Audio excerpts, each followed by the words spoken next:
Fala galera que já é inscrita no Pautas e Táticas ou que vai se inscrever assim que o vídeo acabar. A análise rápida de hoje é sobre o Fluminense, que no Brasileirão de 2025 foi o primeiro time a mudar de treinador. Saiu de cena o Mano Menezes, que já está no Grêmio, e entrou em cena Renato Gaúcho para mais uma passagem pelo clube como técnico. Se não me engano, é a 7ª vez que ele assume o comando do tricolor das Laranjeiras. Se eu estiver errado, alguém me corrija aí, por favor, nos comentários. Vamos analisar os padrões desse time, que está indo bem nesse início de campeonato brasileiro, e, na minha opinião, foi o melhor brasileiro na fase de grupos da Sul-Americana. Afinal, foi o time o único, entre os brasileiros que conseguiu passar diretamente para as oitavas de final, sem passar pela repescagem, beleza? Então vamos falar aqui um pouco sobre esse time do tricolor carioca. Deixa eu dar uma olhada aqui no enquadramento, é de praxe, tá de boa. Vamos então falar sobre essa escalação aqui do Fluminense. Fábio no gol, Samuel Xavier na lateral direita, Thiago Silva e Freitas na zaga e Gabriel Fuentes na lateral esquerda. Se tiver alguma coisa errada, vocês também me corrigem, tá? Me corrijam, melhor dizendo. Tô indo pelos últimos jogos. Hércules e Martinelli, a dupla de volantes. Arias na ponta direita, Ganso é o meia centralizado. O Canóbio na ponta esquerda, tá lesionado, Kevin Serna é quem vem jogando. E o Germancano ao titular como centroavante, também está lesionado. O Everaldo é quem vem jogando aqui nessa posição. Esse elenco ainda conta com os zagueiros Ignácio e Manuel, o lateral direito Guga, o lateral esquerdo René, os volantes Bernal e Nonato, o meia Lima e o ponta Keno. Lembrando que o Renato Augusto recentemente acertou sua rescisão de contrato com o clube. O time joga num 4-2-3-1 e faz uma saída sustentada. Eu tenho observado que muitos times no Brasil têm deixado a saída de 3 de lado e têm optado por essa saída de 2 mais 4, alinhando aqui os volantes com os laterais. Isso dá mais opções de passes para os zagueiros, porém também expõe o mano a mano contra times que marcam com 2 jogadores na primeira pressão. E é o caso da maioria dos times brasileiros, que também joga no 4-2-3-1, que sobe o meia junto com o centroavante, fica com 2 atacantes, digamos assim, para poder marcar os 2 zagueiros. Renato Gaúcho corre esse risco aqui na equipe do Fluminense. À medida que o time vai avançando, os laterais vão ganhando metros e vão ficando nas linhas mais atrás, só os zagueiros e os volantes. Então a gente vê os laterais sobem e os zagueiros e os volantes é quem vão ficando por aqui.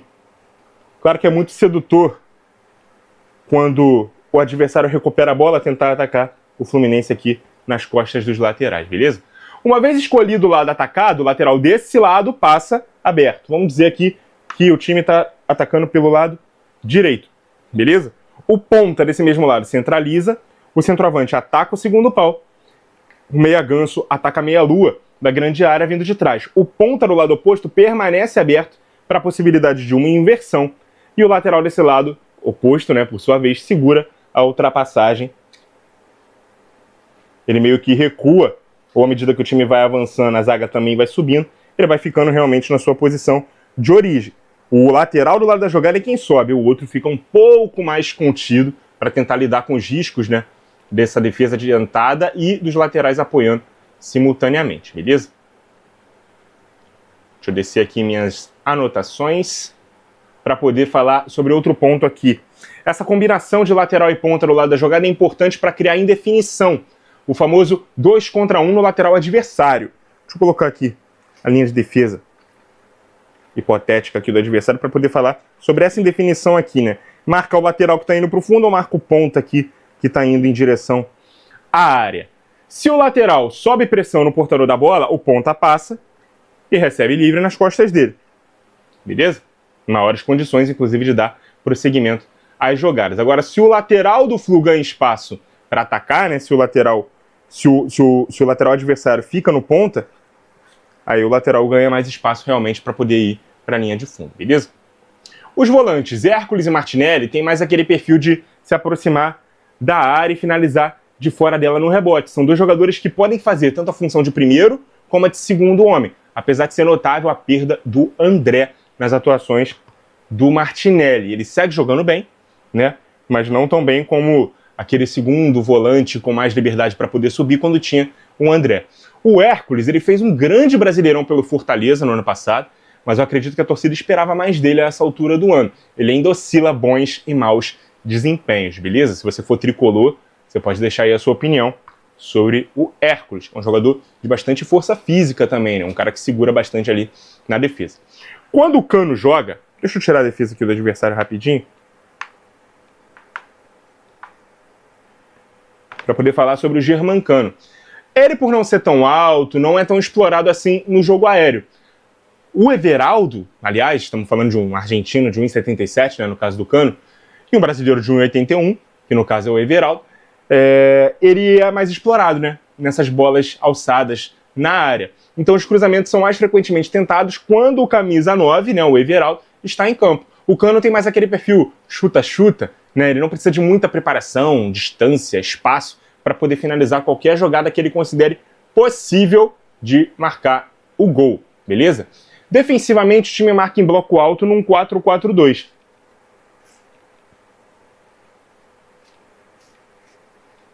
Aquela forma clássica, né, de todo time que tem o 4-2-3-1 como time base, se organizar na defesa.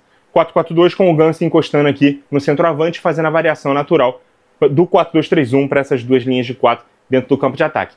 Em bloco médio, é interessante notar a postura do Ganso. Ele recua à esquerda dos volantes.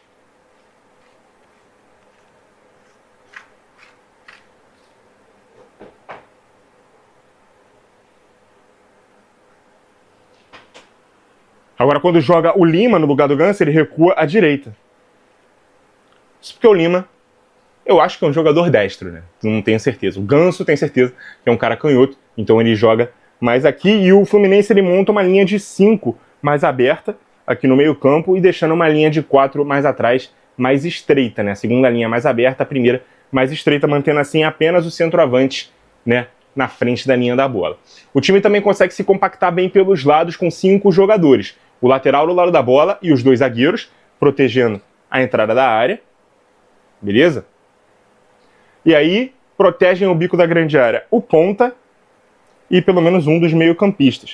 O time compacta bem aqui essa marcação com esses 5 jogadores aqui. Esse aqui fica mais atento a uma inversão de jogada. Esses 3 aqui, no caso, ficam mais atentos a uma inversão de jogada. E esses 5 aqui protegem o lado atacado. Eles fazem bem esse cerco aqui se tiver um portador da bola por aqui, beleza? Então ele fica quase que sem linhas de passe, porque ele fica bem cercado por esses 5 jogadores. É muito interessante essa marcação, né, que o Fluminense faz para poder proteger um dos seus lados. O Renato conseguiu 4 vitórias nos primeiros 4 jogos dele no Fluminense, classificou o time para as oitavas de final da Copa do Brasil, com 2 vitórias sobre a Aparecidense. Na Sula, liderou seu grupo, se classificou também para as oitavas, sem necessidade de passar pela repescagem.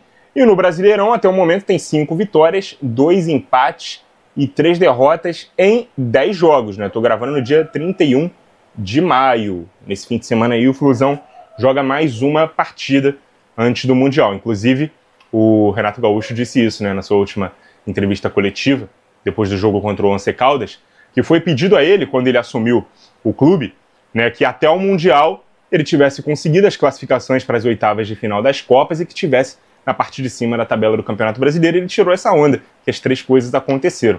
O Fluminense está em 5º lugar na tabela, 17 pontos a 5 do líder Palmeiras, são 13 gols marcados e 12 sofridos. Ainda precisa equilibrar aí isso de um ataque que deveria ser mais eficiente e uma defesa que está ainda sofrendo muitos gols. Mas convivendo com tricolores ao meu redor, é nítida a satisfação maior com o Renato do que era com o antigo comandante. Eu até esperava, né, que essa troca fosse feita em algum momento do ano, mas na primeira rodada me surpreendeu. Que bom pro Flu, né? Que conseguiu ficar melhor aí com essa saída no Mano Menezes, né? Entendeu cedo, entre aspas, na temporada que a renovação ao fim do ano do Mano Menezes foi um equívoco. Eu, inclusive, costumava dizer para esses amigos tricolores que a gente sabia que o Mano começaria o ano, mas tinha certeza que ele não terminaria. Algum momento o Fluminense ia sofrer alguma oscilação e ele ia ser mandado embora. No momento, até que ele sai pós-data FIFA de março, né, pós-perda do título estadual e pós-perda do jogo para o Fortaleza na primeira rodada.